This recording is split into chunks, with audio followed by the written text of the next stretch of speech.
Hello hi guys, good morning. ಬೆಳಗ್ಗೆನೇ 8:30 ಆಗಿತ್ತು. ಎದ್ದ ತಕ್ಷಣವೇ ಕಾಫಿ ಕುಡ್ಕೊಂಡು ಫ್ರೆಶ್ ಆಗಿ ತಿಂಡಿ ತಿಂದ್ಕೊಂಡು ರೆಡಿಯಾಗಿ ಕೆಲಸಕ್ಕೆ ಹೊರಟೆ. ಏಕೆಂದರೆ ತುಂಬಾ ಟೈಮ್ ಆಗಿತ್ತು. 8:30 ಬೇರೆ ಆಗಿತ್ತು. 9:30 ಶಾಪ್ಗೆ ಹೋಗಬೇಕಿತ್ತು.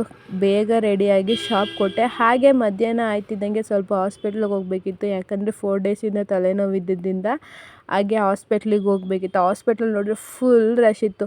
ಫೈನಲಿ ಎಷ್ಟೊತ್ತು ಕೂತಿ 4 ಅವರ್ಸ್ ವೆಯ್ಟ್ ಮಾಡಿ ತೋರಿಸ್ಕೊಂಡು ಹಾಸ್ಪಿಟ್ಲಿಂದ ಮನೆಗೆ ಹೊರಟೆ. ಮನೆಗೆ ಹೋಗ್ತಿದ್ದಂಗೆ ಅಲ್ಲಿ ಹೊರಗಡೆ ಏನೂ ತಿನ್ನಲಿಲ್ಲ. ಹಾಗೆ ಒಂದು ಪಪ್ಸ್ ತೊಗೊಳ್ಳೋಣ ಅಂತ ಪಪ್ಸು ಮತ್ತು ಜ್ಯೂಸ್ ತೊಗೊಂಡು ಮನೆಗೆ ಬಂದು ತಿಂದು ಊಟ ಮಾಡಿ ಇವಳ ಜೊತೆ ಸ್ವಲ್ಪ ಹೊತ್ತು ಕೂತ್ಕೊಂಡು ಹಾಗೆ ಆಟ ಆಡ್ತಿದ್ದೆ. ಇವಳು ನೋಡಿದ್ರೆ ನನ್ನ ವ್ಲಾಗೇ ನೋಡ್ತಾ ಇದ್ದಾಳೆ.